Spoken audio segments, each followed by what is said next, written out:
Olá, tudo bem? Hoje eu tenho aqui a grata satisfação de conversar com o nosso querido ex-reitor Cláudio Adalberto Kohler, que foi ex-reitor do Instituto Federal Catarinense entre os anos 2008 e 2012, Cláudio. Isso, Perfeito, 2009. perfeito. Exatamente, né? 2008 foi o ano da lei de criação, aí logo dia 19 de janeiro de 2009 você assumiu como reitor, né?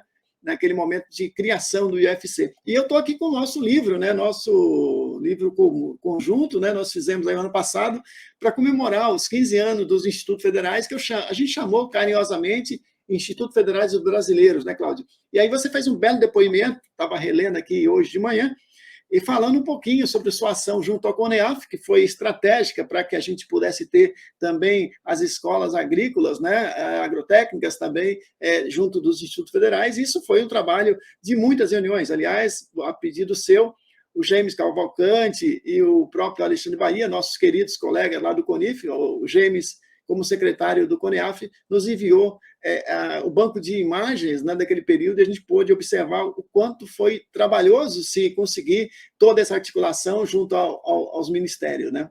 Então, Cláudio, por favor, conta um pouquinho, quando é que você começou a tua carreira na educação profissional? Eu soube que você se aposentou há praticamente aí menos de um mês, né? Então, é a nova fase da sua vida. Eu acho que também esse momento aqui acaba sendo também uma homenagem, né, à tua carreira exitosa e também aí uma homenagem a você como educador que você sempre foi. Conta um pouquinho, quando você começou e como é que foi que você chegou à presidência do CONEAF, por favor. Bom dia, Jesué. Uma satisfação estarmos novamente conversando.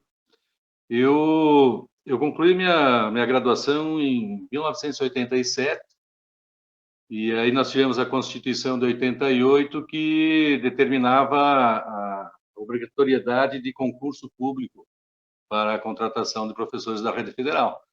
Eu fiz um concurso público na Escola Agrotécnica Federal do Sertão em 89, finalzinho de 89, e em 92 eu fui nomeado, entrei em exercício na Escola Agrotécnica Federal de Concórdia. Iniciei lá trabalhando nas disciplinas técnicas, na área de zootecnia. É interessante que naquele momento a escola ainda funcionava no sistema escola-fazenda, que foi um modelo pedagógico importado dos Estados Unidos, onde o lema era aprender a fazer e fazer para aprender. Então, os cursos eram organizados com uma carga horária prática muito grande. 50% da matriz era aulas técnicas e práticas, coisa que nós viemos perdendo ao longo da história e hoje, em alguns cursos, ficou praticamente inviabilizado as práticas, né? Que são tão importantes para a formação técnica. Bom, depois de Concórdia, eu fui convidado a trabalhar em Sertão, na Escola Agrotécnica. Fiquei lá por 2 anos e, em 96, uma equipe de Concórdia veio botar em funcionamento a Escola Agrotécnica de Rio do Sul. E me convidaram, então, para vir a Rio do Sul, principalmente para implantar o sistema de estágios. Como era uma escola nova, teria que fazer todo um contato com o setor produtivo, com empresas, produtores, enfim. Iniciei minha trajetória aqui em Rio do Sul em 96 e acabei me aposentando agora dia 1º de março, né? Nesse intervalo aí de 33 anos, como docente, eu também tive o privilégio, além de ser diretor do campus de Rio do Sul, e fui reconduzido, e no segundo mandato coincidiu então com o início do Instituto Federal, né? Eu trabalhei então também em Rio do Sul, tive um ano no Pará na intervenção, que teve lá no Instituto Pará, fiquei lá como pró-reitor de desenvolvimento institucional. Depois estive um ano em Brusque, para iniciar as atividades pedagógicas letivas do campus Brusque, onde tivemos que alugar um prédio lá para botar em funcionamento, porque as obras tiveram um atraso considerável, né? Em relação ao conselho quando eu cheguei em Brasília no meu primeiro mandato como diretor, o conselho se chamava Conselho Federal dos Dirigentes das Escolas Agrotécnicas Federais. E ainda tínhamos muitos colegas diretores que não eram eleitos democraticamente, que eram reconduzidos uns com 15, 20 anos de gestão, né? E A partir daí, com a minha chegada no conselho e com vários outros colegas, nós começamos uma reformulação e aí nós alteramos o regimento do conselho, que passou a ser o Conselho Nacional das Escolas e não dos dirigentes, que aí foi o CONEAF. Então, eu fui o primeiro e o último presidente do CONEAF, porque durante aí o mandato no CONEAF surgiu a questão dos institutos federais. Nós tivemos, Josué, dentro das escolas agrotécnicas federais, no primeiro momento, muita rejeição quanto a sermos parte dos institutos federais, né? Parte disso pela desinformação. O pessoal foi pego de surpresa, porque dentro dos Cefetes e do Concefet existia, na época, um desejo, um anseio muito grande em ampliar as possibilidades para os Cefetes. E utilizando-se do exemplo do Paraná, com a criação da Universidade Tecnológica, os Cefetes tinham a pretensão, todos, de serem transformados em universidades tecnológicas. Então, como surgiu a proposta de criação dos institutos, que, se a gente observar bem, ela tem alguns cuidados para não se reproduzir o que aconteceu com a Universidade do Paraná, principalmente em relação às licenciaturas e também os cursos técnicos de nível médio, né? O Cefet vinha trabalhando essa proposta. E no CONEAF nós não tínhamos nenhuma informação sobre isso. E eu recordo que numa manhã eu estava tomando café no hotel, me preparando para ir para o MEC, onde tínhamos reuniões do conselho, e o professor Edmundo Aguiar, lá do Rio de Janeiro, sentou na minha mesa, à minha frente, e perguntou: Scholar, está sabendo dos IFETs? Na época o pessoal tratava por IFET. E eu disse: não, tem um zum aí, mas de fato, de concreto, a gente não sabe nada, né? E aí ele tirou da pasta dele documentos onde trazia assim os princípios das concepções filosóficas dos institutos, e o Edmundo me provocou para que nós fizéssemos essa discussão no CONEAF, né? E foi muito interessante porque demonstrou assim que a rede, nós tínhamos na verdade 3 redes federais, né? Nós tínhamos o Cefet, nós tínhamos as agrotécnicas federais e os colégios agrícolas vinculados, né? E isso dificultava, de alguma forma, até a execução de algumas políticas públicas, né? E aí, que nas discussões dos institutos, com a equipe do professor Eliezer Pacheco, eu acho que da presidência do Concefet estava, à época, até eu acho que era a Consuelo, a professora Consuelo, na construção e na discussão para a gente poder achar, digamos assim, a melhor forma, a melhor maneira, né? Como aparando assim as arestas, as dificuldades, mas tivemos, porque o ensino agrícola, por si só, o setor já é um pouquinho conservador, né? Então, nós tivemos algumas resistências bem pontuais de alguns diretores que não queriam fazer parte dos institutos, mas aí o ministro Haddad, com a sua equipe, a equipe da CETEC, o professor Getúlio, enfim, todas as pessoas, nossa, nós levamos aí, eu acho, quase um ano discutindo, né, a proposta, enfim, e por fim foi melhor para todo mundo, né, José? Porque a gente vê hoje, passados 15 anos, e a gente procura entender, puxa, por que já não era antes assim, né? Então, a partir de agora, a gente tem uma rede única no país, com um padrão visual, todo o embasamento jurídico-legal é igual para todos, né? Então, ficou muito interessante. Em relação ao conselho, como é que eu virei presidente, né? Eu era um dos diretores mais novos e tinha muito que aprender, né? E aí, numa das eleições do conselho, o presidente era o professor Rufino, da Escola de Crato, e o professor Rubens Minucci, que era ali de Uberlândia, que eram os dirigentes da rede, né? Das agrotécnicas do conselho. Pessoas que tinham uma vivência muito grande, uma articulação política muito grande. Eles, à noite, lá embaixo da mangueira do Raimundos Grill, eles disseram: ó, Cólera, a gente vai te eleger diretor do conselho, né? Tu é um jovem aí, mas olha, né? Muita responsabilidade, porque a gente está abrindo uma concessão para você, não é? O primeiro recém-chegado, assim, que a gente vai... Então, foi assim, foi tipo uma concessão, né? Que me passaram, mas principalmente por essa, talvez pela capacidade de articulação, né? Com os demais, por ser uma escola agrotécnica nova, por não ser um diretor muito antigo, então também não tinha muitas coisas assim de interesse a preservar, de questão de domínio, de poder, né? E para mim, como pessoa, foi fantástico, porque viver essa experiência me tornou uma pessoa melhor, né? E eu tive o privilégio, a oportunidade de conhecer outras escolas, outros campos, outras realidades, né? E das dificuldades que todas as pessoas enfrentavam.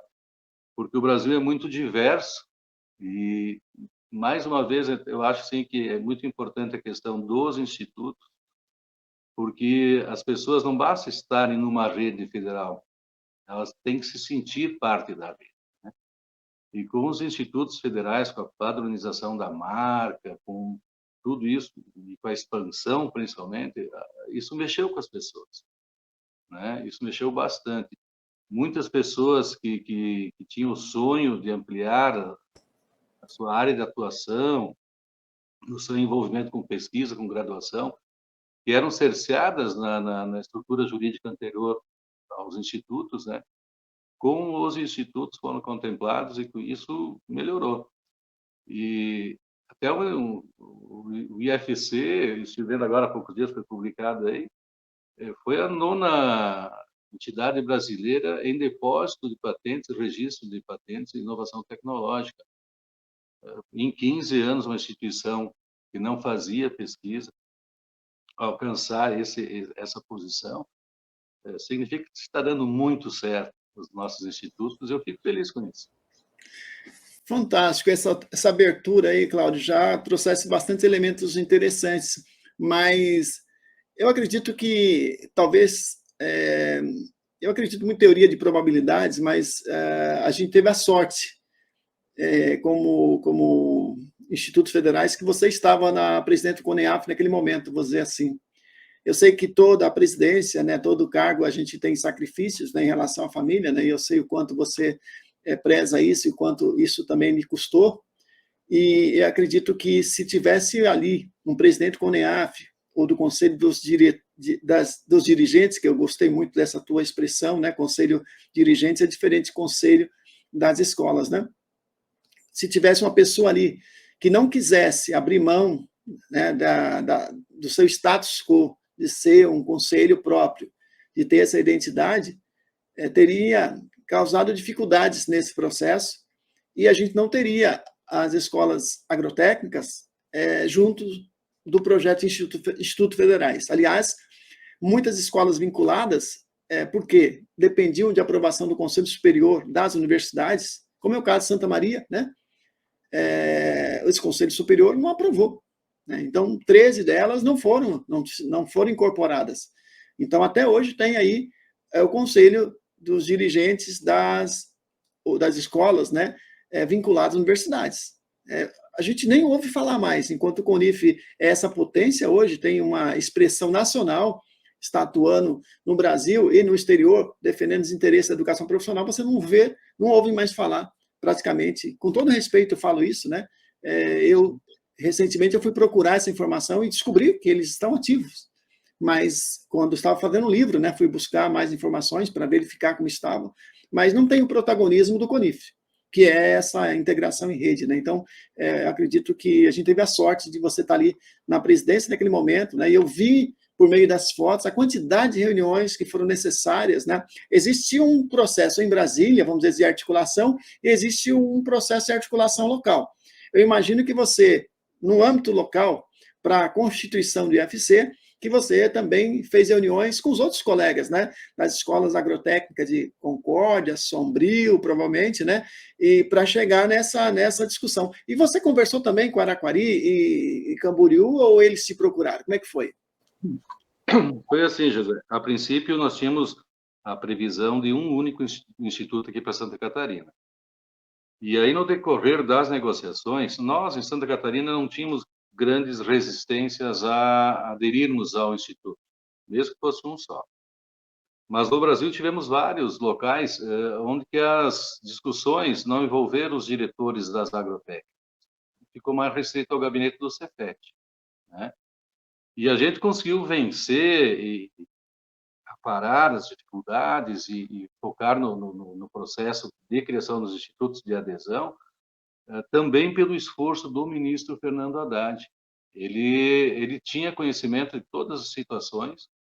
Eu recebi ligações do ministro no final de tarde pedindo quais seriam a melhor forma de superar algumas resistências de alguns diretores de algumas comunidades escolares, né, para adesão. Mas a principal dificuldade foi porque os diretores dos Cefets em alguns estados não procuraram as comunidades das agrotécnicas para fazer essa apresentação do projeto e inseri-los no processo, né? Aqui em Santa Catarina, pela complexidade das agrotécnicas, em função de internato, alojamento, e também de alguns campos mais problemáticos para a implantação, porque o Cefet Santa Catarina tinha uma estrutura já voltada para essas unidades descentralizadas, já tinha previsão legal para isso, né? E nós não tínhamos como agrotécnica. Então, quando o professor Eliezer Pacheco sinalizou que poderíamos ter 2 institutos em Santa Catarina, para agilizar a implantação e para reduzir um pouquinho essa resistência, primeiro eu reuni a comunidade escolar aqui de Rio do Sul. Eu reuni os 3 segmentos em momentos separados, apresentei a proposta e eu pedi uma autorização, e foi feita votação, que me autorizasse a procurar os outros campos e as vinculadas para iniciar essa construção. E interessante que aqui em Rio do Sul só 2 professores foram contra essa minha autorização para sair para negociar a criação. E aí fizemos várias reuniões com Concórdia, Sombrio, aqui em Rio do Sul, e também em Camboriú e Araquari, onde os diretores eles estavam convencidos que seria muito bom para eles o ingresso, porque Araquari, à época, tinha 17 professores efetivos, o resto era só substitutos. A Camboriú, acho que tinha 17. Tinha uma CD só em cada campo, e eles não tinham orçamento carimbado. Dependia do bom gosto ou do bom senso do reitor da UFSC, no caso. E aí, Josué, é importante a gente registrar, porque não, a gente acha que é normal que todo mundo ajuda, que todo mundo participa, né? O que foi determinante para o sucesso inicial nosso também foi o professor Álvaro Prata, e à época estava reitor da UFSC. Quando os diretores de Araquari e Camboriú comentaram que deveria haver a concordância da universidade para que eles viessem a fazer parte dos institutos, nós tivemos uma reunião com o professor Prata, que nos recebeu, e eu, particularmente, tenho que citar que ele foi até um mentor, porque eu não tinha as habilidades nem a postura de um reitor, né? E aí o professor Prata, com muita educação, com muita paciência, ele foi me orientando, né? E sobre a forma de conduzir, principalmente em relação às 2 vinculadas que faziam parte da UFSC, né? E o professor Prata, no momento que ele percebeu que seria uma coisa boa para Camboriú e Araquari, que teria orçamento carimbado, quer dizer, sairia na unidade gestora e pagadora de Camboriú e Araquari, que teria um quadro de servidores padrão, né? Que nós pegamos no IFC e nós equalizamos todos os campos com o mesmo número de servidores, de CD. E a partir do momento que o professor Prata conheceu a proposta e que viu que as comunidades estavam inseguras, né? Porque para os campos de Araquari e Camboriú, o status de serem servidores da universidade pesava muito. O plano de saúde da universidade era muito importante para os servidores. E aí o professor Prata, todas essas barreiras que existiam nessa negociação, ele foi desconstruindo e ele foi proativo, né? E o mais interessante é que nesse processo todo a gente aprendeu muito, né? Eu penso que talvez se tivesse um outro reitor na UFSC, nós teríamos mais dificuldades, né? Então, a partir do momento que nós tivemos o apoio da UFSC e que os campos de Araquari e Camboriú aceitaram, fizeram a votação para aderir à proposta, né? A partir daí as coisas começaram a acontecer e com a publicação da lei, né? Aí que a gente se deu conta do desafio que teríamos pela frente, né? Porque foi uma coisa assim assombrosa, todas as demandas apresentadas, e que graças a Deus grande parte delas a gente conseguiu superar. Olha, duas questões que eu queria também comentar antes de devolver a palavra para você, Cláudio. A primeira é sobre a presidência do CONCEFET, né, ali em 2008, me parece que era o professor Paulo César, né, que depois foi reconduzido como primeiro presidente do CONIF, né, a professora Consuelo sucedeu o Paulo César depois, isso, tá? Senão ele fica bravo também, né, se a gente não lembrar disso. Meu amigo Paulo César. E a outra questão, você contou uma história interessante, pouco a gente deve saber, quando eu estava olhando as fotos ali do CONEAF, né, e das reuniões, o professor Prata aparece em várias delas, em reuniões em Brasília, inclusive, aqui no estado. Uhum. E o professor Paulo Álvaro Prata foi meu orientador de monitoria, eu fui orientado dele, foi meu orientador de mestrado, e quando a gente foi virar a reitoria, lá em 2009, a gente não sabia como estruturar. Eu procurei na UFSC, fiz uma reunião com ele, com a chefia de gabinete dele, para entender qual era a liturgia de uma reitoria. Como é que a gente implanta uma reitoria? Que nós não sabíamos qual é o procedimento, a forma como funciona a reitoria. E ele, muito solícito, nos apresentou, nos orientou.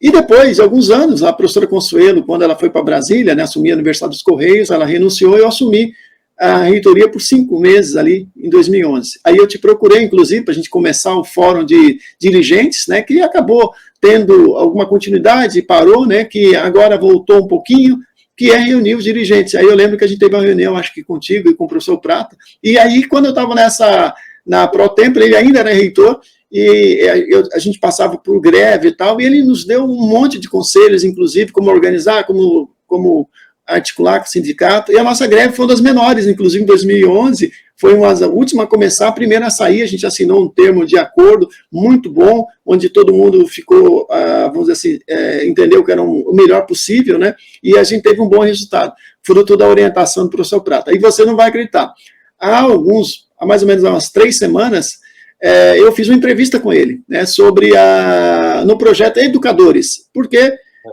o professor Prata, na minha concepção, foi um dos melhores professores que eu tive na minha carreira, na minha vida, né? Ele, o professor Rogério Ferreira, o Melo, Malisca, o Fábio, tem alguns que eu admiro, né? E os da infância também, do ensino médio, Perinetti, Tereza, Antônio Carlos, eu gosto de falar porque eu acho que professores que mudam a vida da gente tem que ser sempre lembrados, né? E eu entrevistei no projeto Educadores, né? E ele conta um pouquinho da trajetória dele, inclusive em prol da inovação, dos polos de inovação, da Embrap, né, que hoje tem 97 unidades no país, e é a ação dele ali, do ministro Halpe, do Kassab, né, e do Guimarães, né, à frente dessas entidades para que ela promova a inovação. E aí a gente chega nesse momento, né, o professor Prata já fala que o grande mentor dele, um grande professor que ele admira, era o Sérgio Gargione. Eu aí entrevistei o Sérgio Gargione, o professor Sérgio Gargione, que defendeu o doutorado aos 74 anos, no ano passado, se aposentou agora, com 50 anos de docência, né? E aí vai levando como é que é o modelo bola de neve, né? E agora o professor Gargione já indicou o professor Nerido Santos, né? Que foi o orientador dele do doutorado para uma conversa hoje à tarde. Então, e aí eu fico ouvindo isso, como as histórias são entrelaçadas, né? São pessoas que são protagonistas, né? Como você foi protagonista, professor Prata, Gargione, Neri, são pessoas que fazem a diferença no estado catarinense, né? Me conta um pouquinho sobre isso, porque no Brasil, das 27 estados, com unidade de federação, a gente só tem um instituto em 20 estados. E nos outros tem mais, né? Por aqui tem 2, Santa Catarina, Rio Grande do Sul tem 3, São Paulo, Rio de Janeiro tem alguns, Minas tem 5, né? Ainda além do Cefet Minas, Pernambuco, né? Tem 2, né? Praticamente, né? Tem Bahia tem 2, não é isso? Né? Me conta um pouquinho. Uma vez que você disse que tem um sentimento muito grande no Oeste de não litoralização, ou seja, que seria importante ter a reitoria não vinculada a Florianópolis, que é a capital. E aí, hoje, a gente estava conversando antes de começar aqui, que toda vez que tem a expansão, e agora temos 100 novas unidades no país, a gente ficou então com Tijucas, o IFC, né, que já tem 15, vai ficar com 17, ficou com Campos Novos e Mafra, ali no norte do estado, a gente sempre vê essa história da reorganização, né, da estrutura. E eu me lembro que em algumas situações surgiu a possibilidade de ter uma reitoria mais oeste. Por que em Blumenau? Porque foi uma decisão que você conta no livro, né, que o Eliezer comunicou a você no dia da assinatura da lei ali, praticamente, que estava no Diário Oficial, não tinha mais o que fazer. Por que não no oeste? Por que não em Concórdia ou ali perto?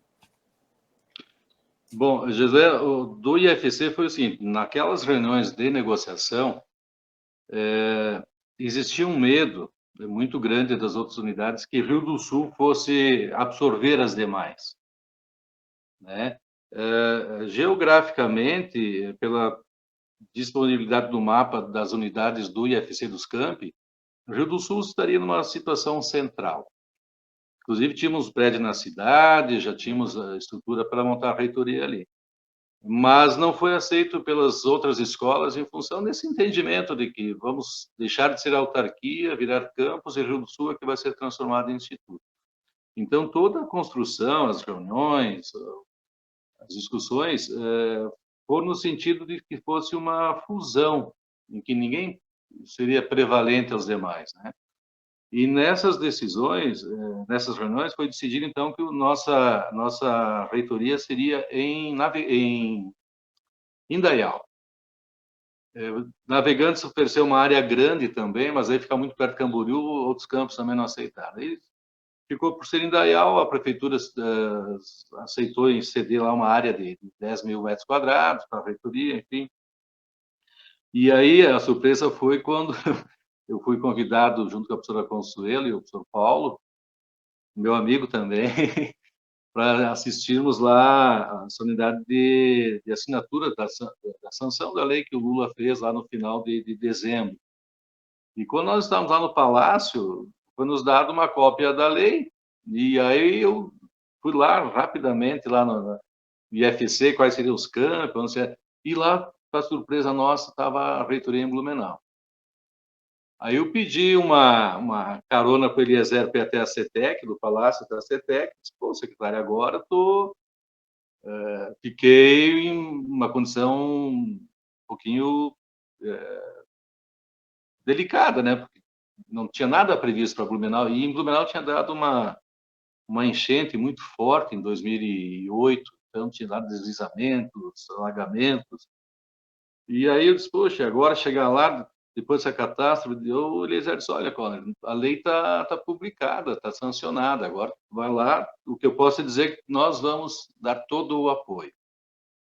E aí tem uma história interessante, José, que nós fizemos todo um estudo e encontramos um prédio novo que tinha só um andar ocupado.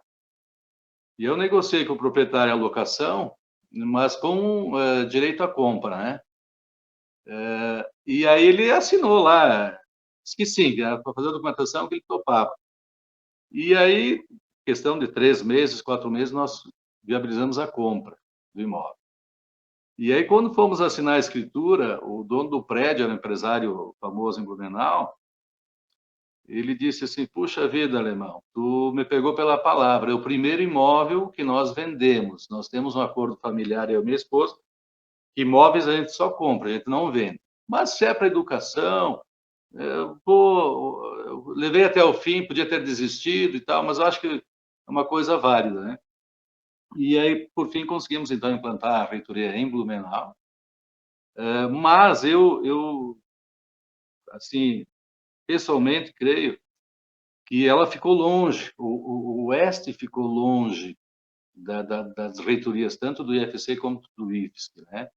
E a gente sabe que quanto mais próximo da execução está o gestor, maior é a qualidade da gestão, né? Então, fico imaginando o pessoal de São Miguel do Oeste, em relação ao IFSC, né? São 700 quilômetros, né? E nós temos, eu até não tenho aqui dados do IDH, mas nós temos regiões do oeste do estado que estão perdendo muita população, né? E que as políticas públicas demoram um pouquinho para chegar lá. Então, se nós tivéssemos uma reitoria no meio oeste que pudesse ter contato direto com os prefeitos, com os representantes políticos da região, com o setor produtivo, com as famílias, talvez a gente tivesse uma proposta mais adequada para atender aquelas populações, né? E, para ter uma ideia, do IFC, nem campus em Blumenau tinha, né? E nem o pessoal queria um campus do IFC em Blumenau. Então, assim, tem comunidades que a educação é um negócio, e Blumenau é isso, né? Em Blumenau, a educação é um grande negócio, pelas redes de educação religiosas, particulares, enfim. E o Instituto, em Blumenau, foi, por alguns segmentos, percebido como uma ameaça. E eu tenho certeza que essa estrutura, se fosse levada lá para o Oeste, seria recebida de braços abertos, com todo o apoio, com toda força que nós precisaríamos para fazermos isso, né? E nós temos no Estado essa questão da litoralização, né?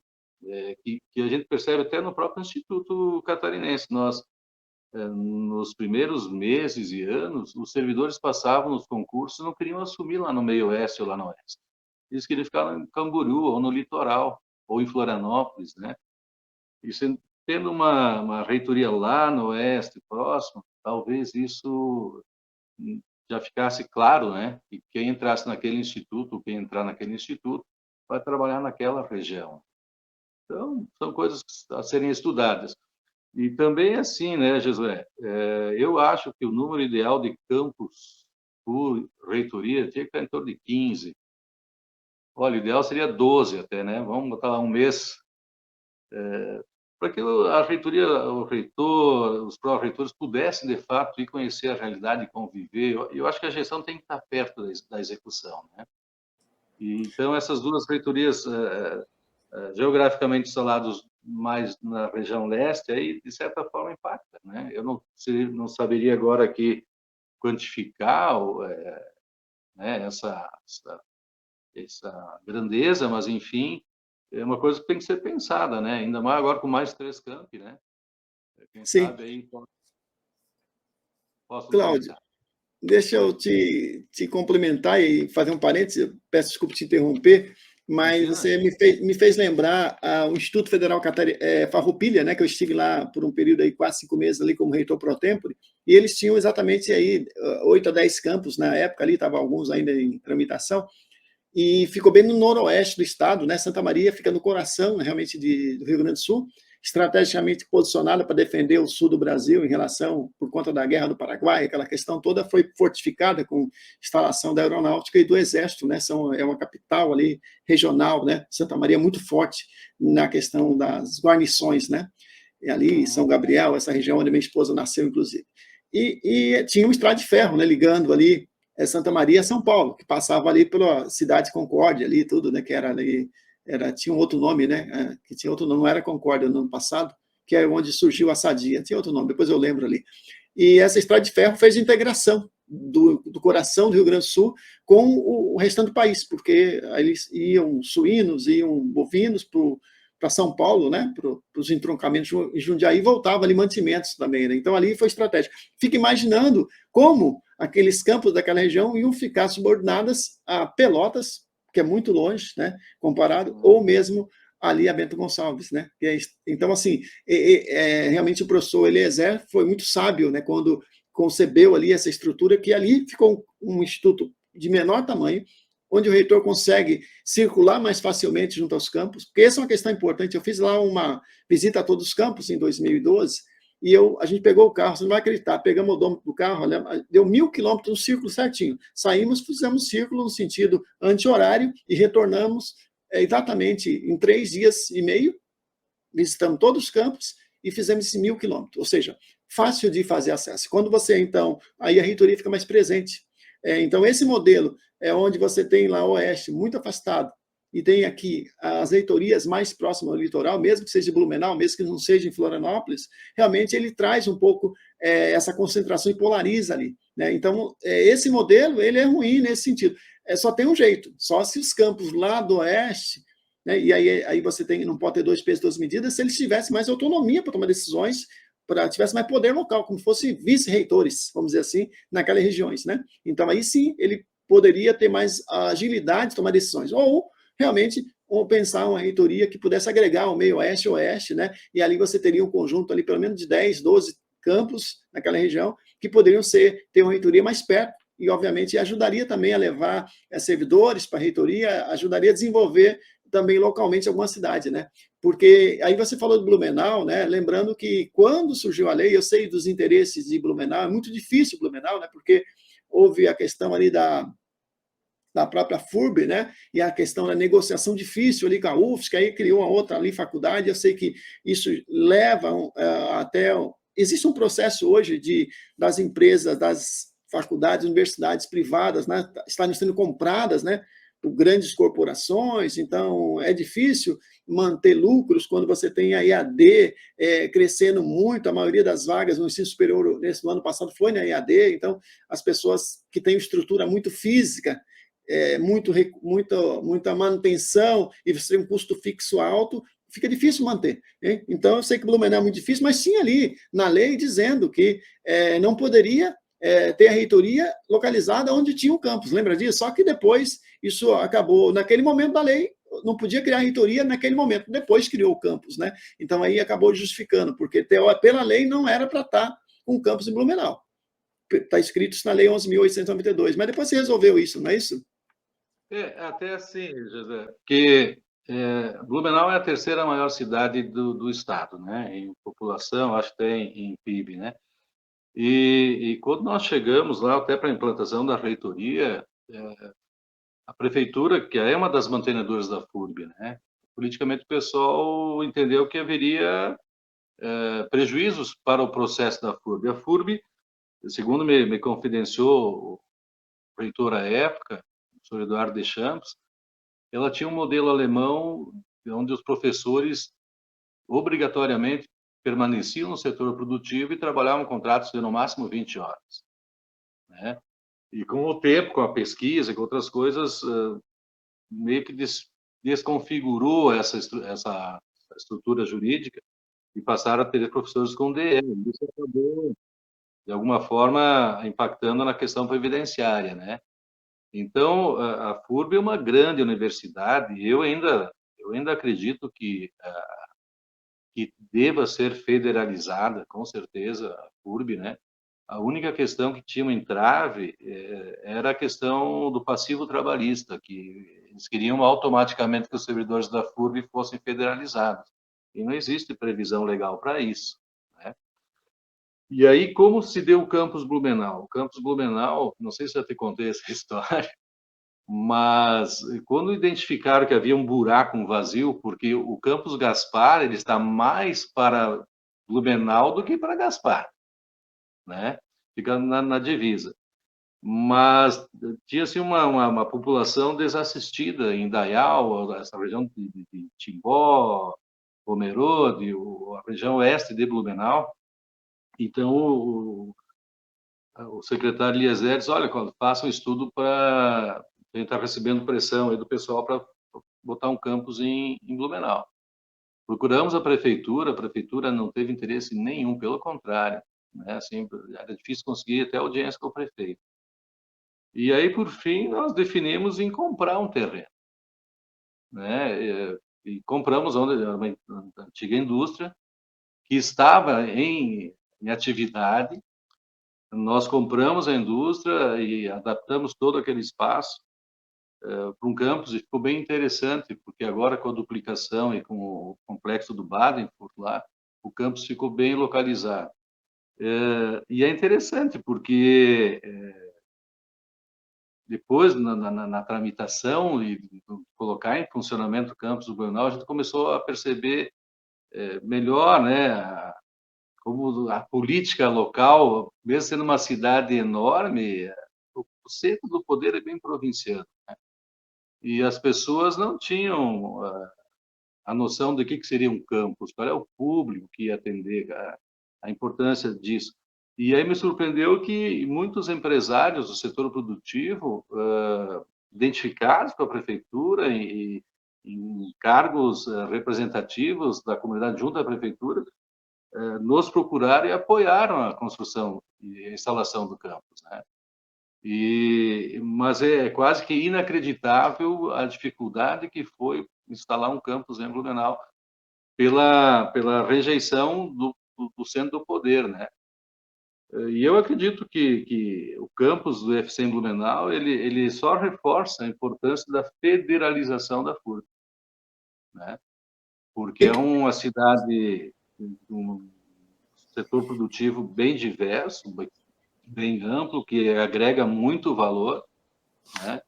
E que mesmo que tenha lá uma unidade sensacional do Senai e tenha outras instituições, ainda tem espaço ou necessidade de formação de pessoas, né? Sim. Estamos chegando ao fim dessa agradável conversa. Eu queria lembrar de uma história bem interessante, que quando a gente estava junto ali na Expansão 3, acho que foi dia 11 de agosto de 2011, estava no Palácio Planalto, aí a presidente Dilma anunciou mais o conjunto de campos, né? Brusque era do IFSC, né? No documento. E aí a gente, no mesmo dia, eu, você e o secretário conversamos, falamos, não tem sentido, né, porque vocês já estão ali em Blumenau, né, do lado, né, e aí a gente acabou conversando e já fizemos articulação para Brusque fazer parte do IFC, né, e no caso de Gaspar, também houve algumas pessoas questionando por que Gaspar não ficaria com a Blumenau, já que a reitoria estaria ali. Só que a gente começou, Gaspar, todo o processo já em 2008, com o terreno, a construção e a obra, então já havia já um conjunto de servidores. Em 2011, quando a gente poderia talvez ter pensado nisso, né, na reestruturação, houve muita resistência também disso acontecer, porque, na verdade, é um quebra-cabeças, né? Então, assim, não é... A situação é assim por uma série de questões históricas, políticas, culturais, né? Então, Sombrio ali está ali do lado de Santa Rosa do Sul, ali você tem do lado ali Arananguá, poderia ter uma reestruturação se fosse feito em algum momento, mas a realidade ela se impõe, né? E às vezes é preciso ter essa grandeza de ceder e até mesmo para reorganizar. Eu acredito que sim, que Blumenau, a educação está passando por um processo, a educação superior, principalmente, um processo de reestruturação, né, com redução de procuras por matrícula no ensino superior, isso aí é uma tendência, você pode procurar isso, ainda mais as presenciais, a pandemia ela acelerou esse processo, e a gente, em algum momento, pode, por conta até da expansão de São Paulo, que a gente estava comentando agora, que São Paulo, com mais 12 campos, parece-me, vai ter um tamanho demasiado, é um estado gigantesco, né, um dos maiores PIB é o maior PIB do país, obviamente, e demanda, mas tem Paula Souza, tem o Senai, tem uma rede incrível de escolas, né, técnica no estado, FATECs, né, eu sou lá do interior de São Paulo, Marília, eu conheço bem essa estrutura, mas, de qualquer forma, a expansão de oferta pública sempre é bem-vinda, mas aí vai, provavelmente, induzir um movimento de reestruturação, provavelmente das reitorias, e provavelmente deverá acontecer em algum momento algum estudo. Estou aqui usando minha bola de cristal, né? Pode ser que não por questão financeira, né? Que a questão, isso envolve ter recursos. E a prioridade entre fazer uma reitoria ou fazer 5 campos, né? Sempre vai ser fazer 5 campos, né? Eu tenho certeza que essa é uma visão do governante da CETEC, do MEC, sem conversar com eles, mas eu imagino que qualquer que estiver ali vai pensar essa conta. Quanto custa a reitoria? Quanto custa para fazer mais algum campus numa cidade, né? Então, para finalizar, Cláudio, aí como é que foi esse processo da tua carreira? Você está realizado na tua carreira? Você, como docente, o que o Cláudio diria hoje para o jovem Cláudio que começou lá atrás, há 33 anos? Pois é, eu agora, quando aposentei, fiz meus 60 anos, José, eu fiz uma pequena reflexão, né? Eu, quando completei 14 anos, meu pai disse, olha, tu tens que começar a trabalhar. Aí arrumou um emprego para mim. Eu fiz meu ensino médio, trabalhava durante o dia e estudava à noite. E isso me marcou, porque eu era o mais novo da turma, né?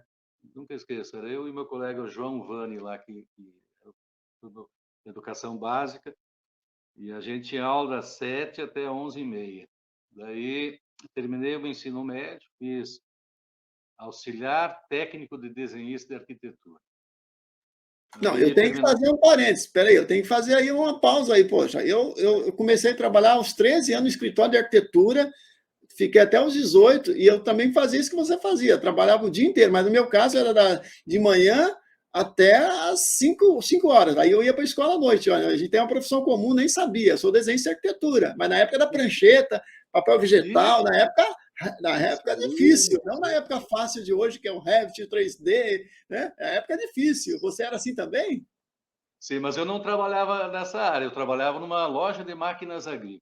E depois fui trabalhar com meus parentes na fábrica de vinagres, né? Mas aí, Gisele, eu também fiz a minha faculdade trabalhando. Estudava à noite, faculdade particular, então, basicamente, eu transferia meu salário para a faculdade. E, mas fiz muitas amizades, foi muito proveitosa a faculdade e a minha satisfação, depois desses 33 anos na rede federal e de trabalho como professor, eu acho que a gratificação vem dos alunos, né? Então, assim, da gente poder oportunizar a eles acesso e permanência sem aquelas angústias que nós passamos, né? A nossa geração. A minha cidade do interior não tinha universidade particular pública, não tinha acesso. Se quisesse estudar, tinha que ir a Santa Maria ou Porto Alegre, né? E eu não tinha essa condição, tive que ficar. E agora a gente percebendo que Erechim, que é a minha cidade natal, né, tem uma universidade estadual, tem a Fronteira Sul e tem um campus do Instituto. E casualmente, Jesué, o campus do Instituto lá de Erechim está na escola das Irmãs da Consolata, onde eu fiz minha educação básica. Foi adquirido pelo Instituto. Então, inclusive, eu quero agora lá visitar, né? Porque eu participei um pouquinho lá com a professora Jaqueline e com a época vereadora na Fé de Zanella, lá de Erechim. Leva o Vou, livro lá. Leva o vou livro. levar, vou levar. E até para reconhecer que eu participei um pouquinho daquela digamos, mobilização pela criação do campus lá. E aí, dizer assim, desses 60 anos, eu tive a infelicidade de perder meu filho agora há 2 anos e meio, meu parceirão, a minha fonte de juventude, assim, ó, com o qual eu conheci mais, eu tive a oportunidade de entender melhor os jovens, né? Meu filho Vinícius, ele era autista de um grau leve, mas que teve muita dificuldade na escola e sofreu muito preconceito e falta de preparo de professores e de escolas, né? Então, eu tive esse viés só na minha vida aí que não esperava, nunca imaginei, mas eu me sinto contemplado e feliz da carreira que adotei, que eu desenvolvi na minha vida, né? Pelo carinho, pela consideração que a gente tem dos alunos, aqueles que foram nossos alunos. Quando saio na região aqui, dificilmente não encontro um aluno, um ex-aluno, e o prazer com que eles vêm, apresentam a esposa, os filhos, convidam ao café, demonstra que a gente fez um bom trabalho, né? E eu tenho assim, um entendimento, eu sou a soma das experiências que eu vivi, das pessoas que eu tive oportunidade de conviver e aprender, né? Então, o Cláudio, e eu, às vezes, refletindo, eu me vejo lá com as minhas angústias, né, iniciais, lá quando tinha 14, 15 anos, em ser uma pessoa que desse certo, uma pessoa que tivesse sucesso, não financeiro, mas, né, uma pessoa que construísse uma vida sólida, com família, com tudo mais. E eu consegui isso, Gisele, né? E a rede foi muito importante para isso. Mas eu tenho muita consciência que eu sou o que sou, fui o que fui pela felicidade de ter pessoas próximas, né? Eu lembro de pessoas que eu trabalhei lá com 16, 17 anos que foram determinantes em algum momento pela experiência que me passaram, pelas orientações, né? E então assim, às vezes a gente não se dá conta que como professor, às vezes, ou como pessoa, né? Que numa abordagem com outra pessoa de meia hora a gente pode mudar a vida dessa pessoa.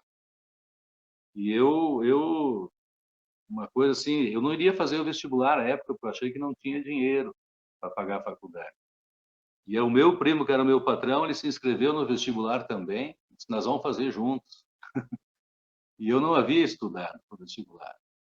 E tempos depois, quando fui buscar meu diploma, a secretária disse, olha, você foi o nono melhor colocado no vestibular na época que você fez, né? Sem estudar, sem nada, né? E aí, o estudo certamente foi determinante para abrir essas possibilidades e legais até para poder fazer concurso e tudo mais, mas as pessoas com as quais eu tive a oportunidade de conviver e foram as pessoas que me qualificaram para ser quem eu sou, né? Sem esquecer da família, dos meus pais, da minha mãe, dos meus irmãos, enfim, né? Então, foram 33 anos de rede, né? E eu creio que fiz um bom trabalho. Eu reconheço que a instituição também me oportunizou muitas coisas. Sem essas possibilidades, eu não teria acesso a tanto conhecimento, a tanta qualificação, que me tornou uma pessoa melhor, um profissional melhor, né? Então, encerrei assim grato pela vida profissional que eu pude desenvolver, né? Trabalhando, veja só, 45 anos, né, de atividade profissional. É uma vida. Fantástico, professor Cláudio. Uma honra, né, conversar contigo, uma honra ter atuado junto a ti aqui em Santa Catarina na promoção da educação profissional. Uma honra também estar junto contigo nesse livro, que acho que ele registra o legado de pessoas tão incríveis, né, que algumas nem estão aqui por uma série de motivos que a gente não conseguiu juntar todos, mas são pessoas também que a gente guarda com muito carinho na memória. Eu sinto muito, a gente acompanhou aí o seu sofrimento em relação ao seu filho, a gente nem sabe como lidar com isso como colega, porque a gente tem filhos também, e é uma dor que eu sei que é para sempre, né? E você passa por isso, né? A vida da gente nem sempre é uma novela, né? Só de capítulos bons, né? A gente tem esse sofrimento todo, mas eu tenho certeza que você, como pai, foi sempre um grande pai, uma grande pessoa, e por isso que você está em paz em relação a isso, né? A gente não controla tudo que acontece na vida da gente, então, mas eu imagino isso, né, tudo.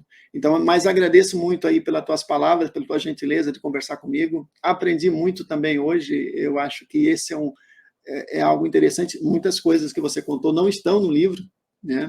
Não estão no livro, pode estar, quem sabe, num depoimento na próxima edição, a gente pode, quem sabe, transcrever e você corrigir, como a gente acabou fazendo para alguns colegas dessa vez, mas eu queria conversar contigo, já há muitos anos eu venho tentando, né, marcar essa conversa, você sabe disso, porque eu vi o seu trabalho, eu vi o teu empenho, e a gente, lá atrás, sem querer, junto, começou essa centelha de pensar que os dirigentes dos institutos, da UDESC, da UFSC, têm que estar junto, têm que estar se articulando, conversando. Nós começamos isso. Eu lembro quando a gente preparou um mapa de Santa Catarina, colocou todas as entidades ali dentro, a UDESC, a UFSC, né, o IFC, o IFSC, colocamos até os Senais, inclusive, nós vamos conversar com todo mundo.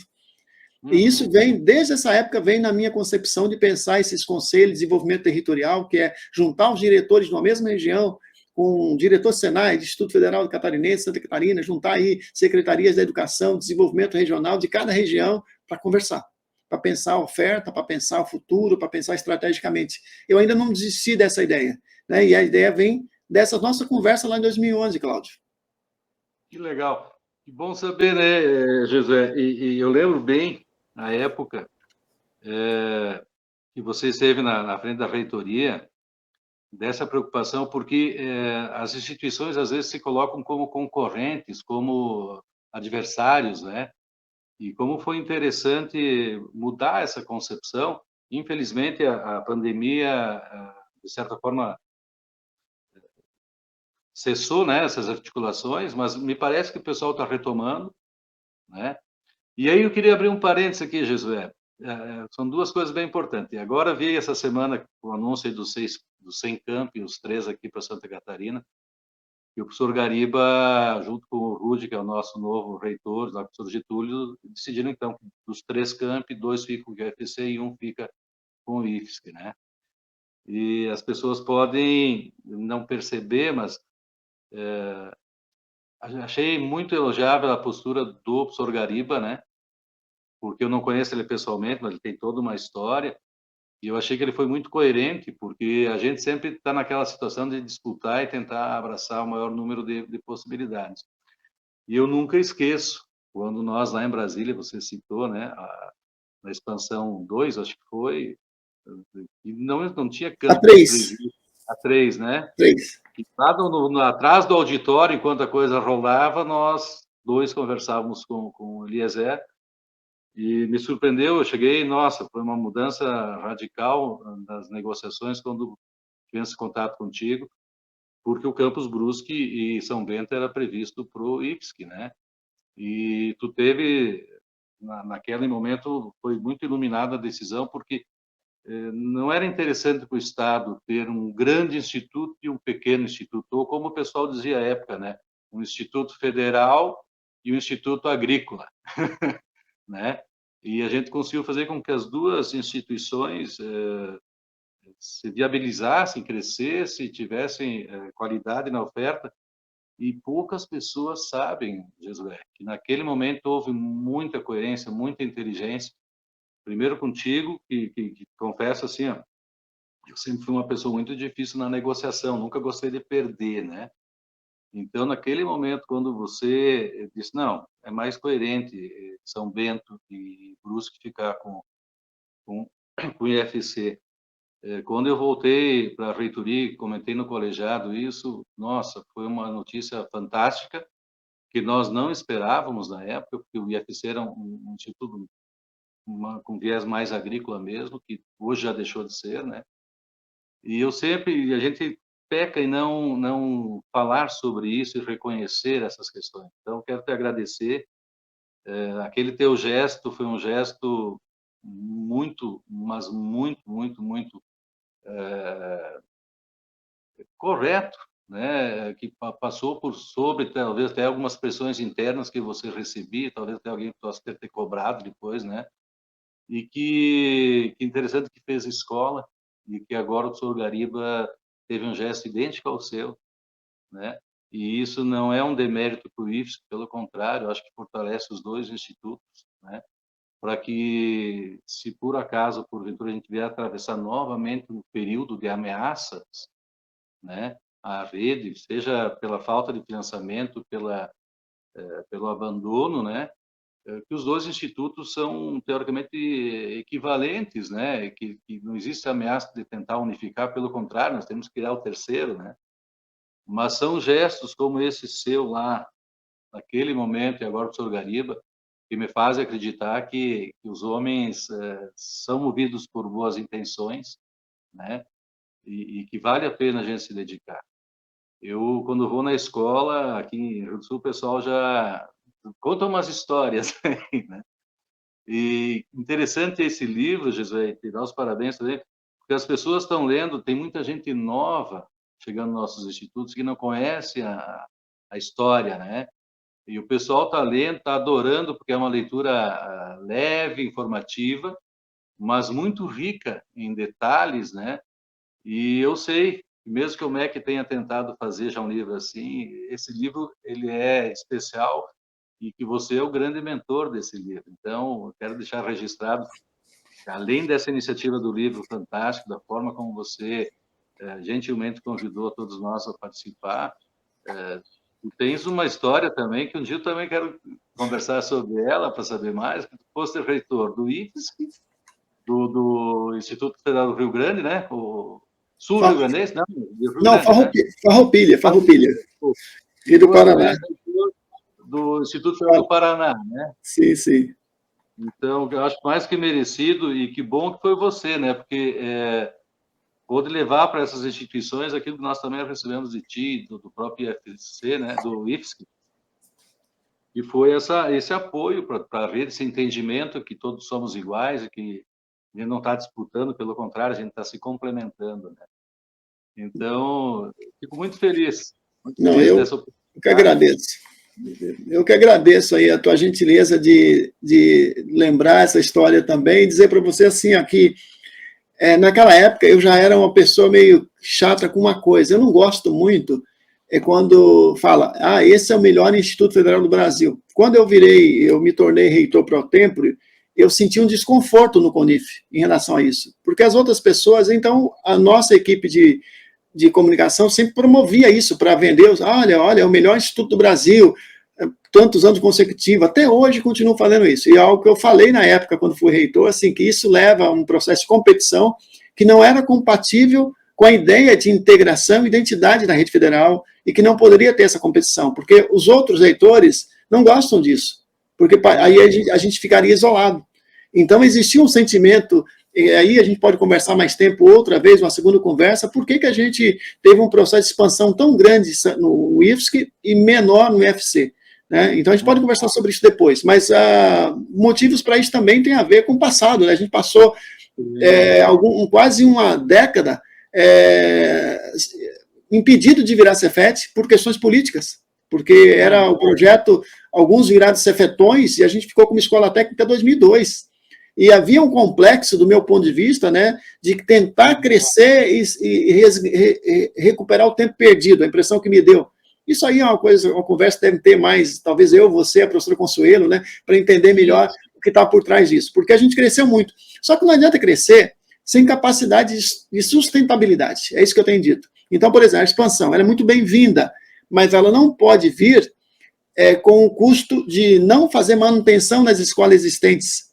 A expansão tem que vir sem ser o custo de arroxo salarial do salário dos servidores tais e docentes, porque nós temos uma tabela congelada e já há algum tempo sem reajuste. Então, na verdade, o dinheiro é pequeno, é pouco dinheiro. Nós não estamos num momento econômico maravilhoso, como algumas pessoas pensam. Então, é muita responsabilidade gastar cada centavo. Então, algumas pessoas criticam.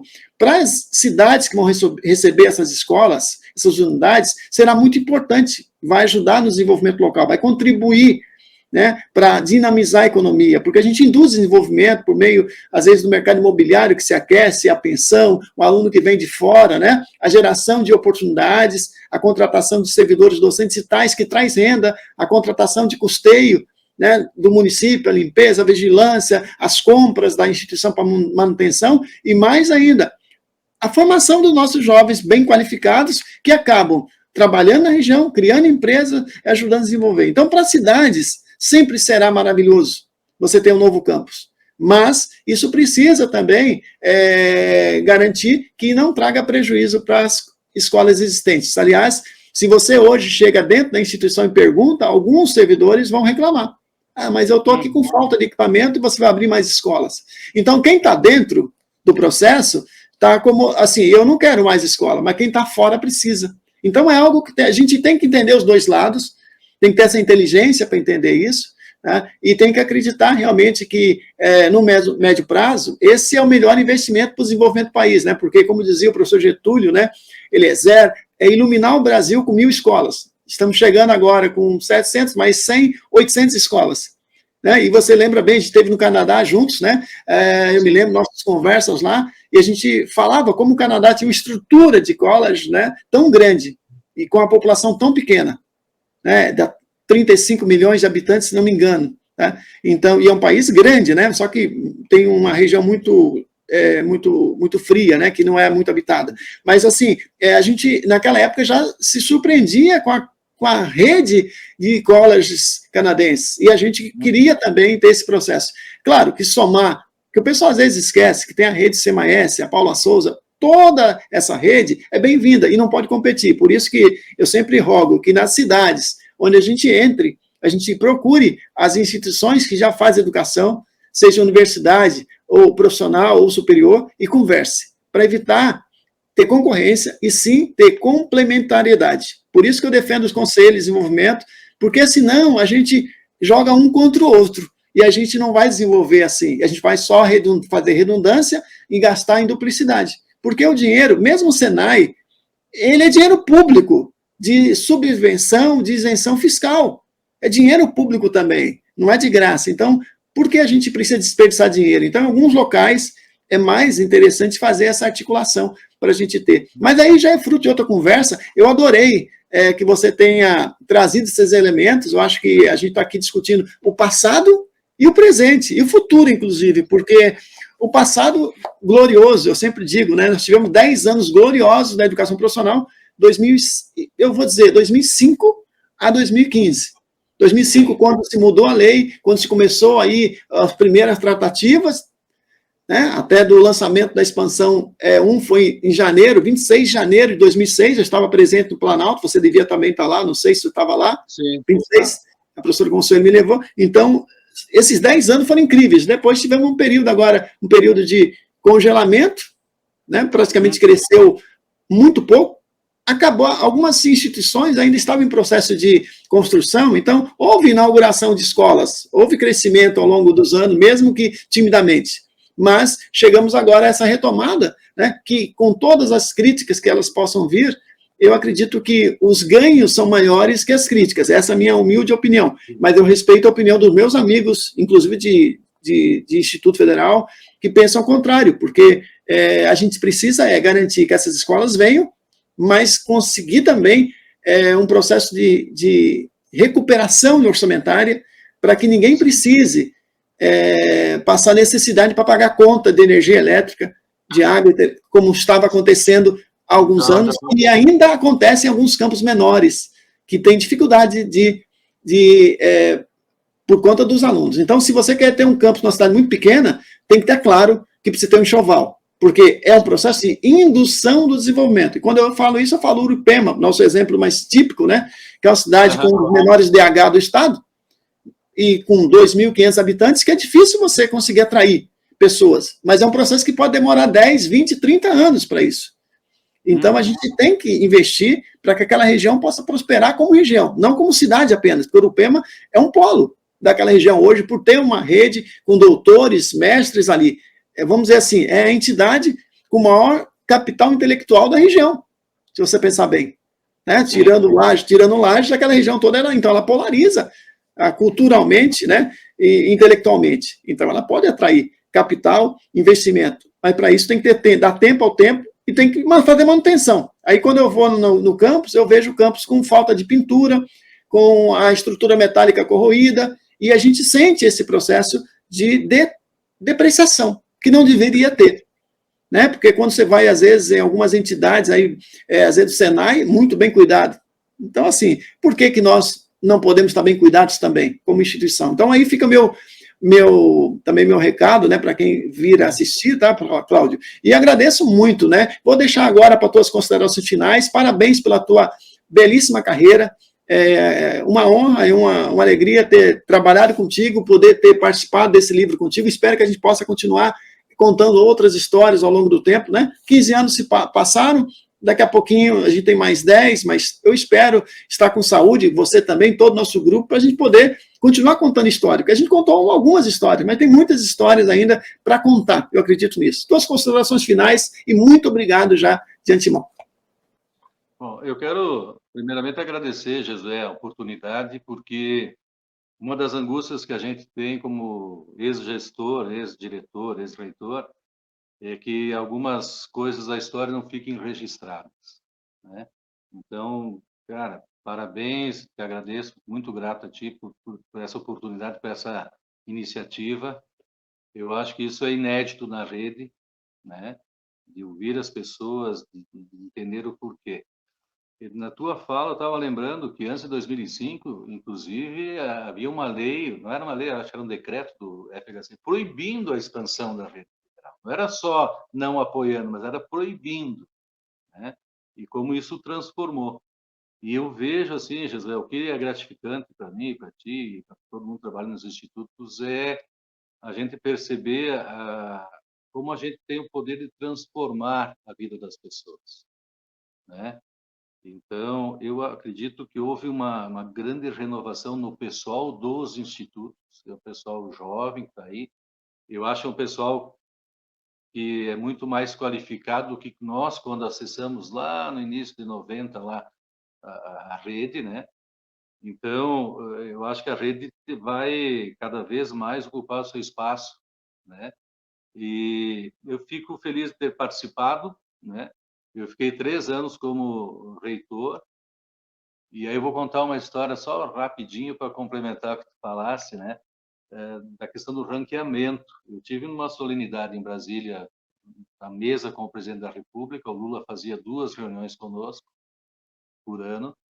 E numa delas, quando fui usar a palavra, eu disse: olha, presidente, nossas escolas são de excelência. Nas agrotécnicas nós temos, era agrotécnico, era instituto ainda.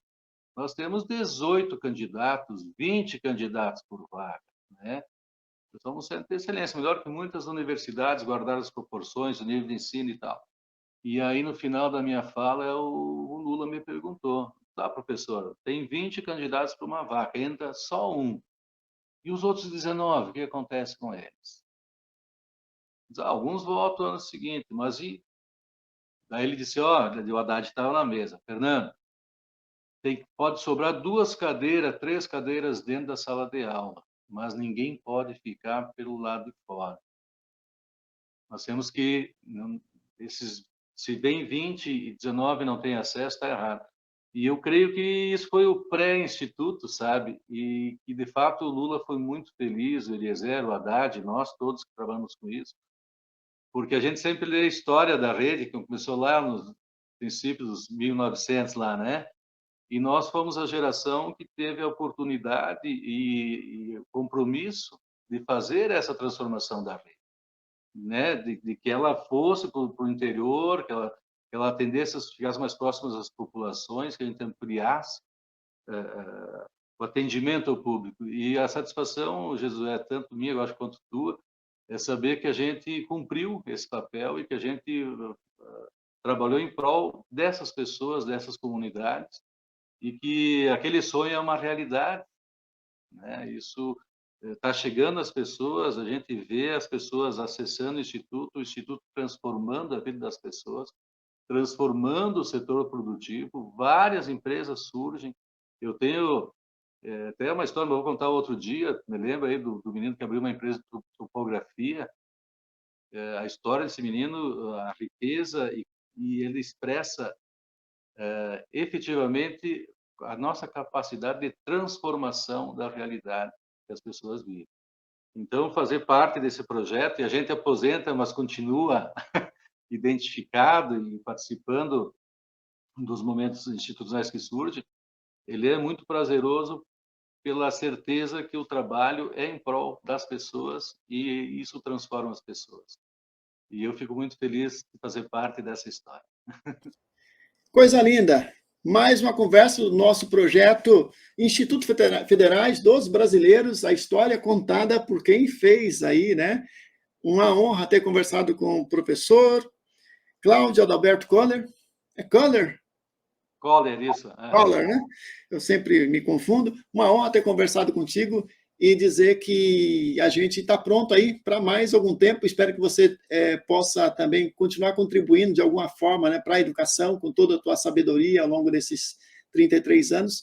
E a Rede Federal, obviamente, conta sempre com essas pessoas experientes para contar as histórias, para deixar que os jovens não esqueçam que nós somos uma instituição de 1909, vamos fazer agora 115 anos agora, nesse 23 de setembro, e nós temos vocação para a educação profissional. Alguns jovens gostam de dizer que nós temos ensino médio integrado, e eu digo que nós temos ensino técnico integrado.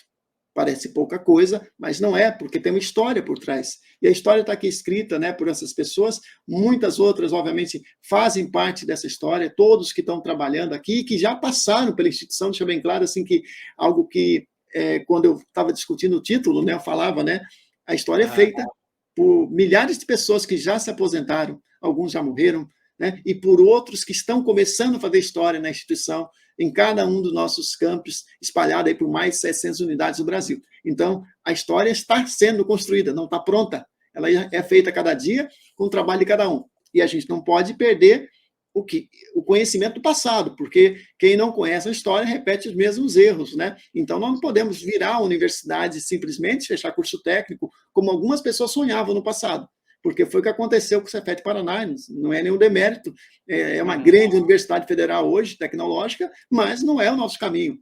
A legislação, a população, o Congresso Nacional, o governo federal, o Ministério da Educação entendeu que o nosso caminho era outro.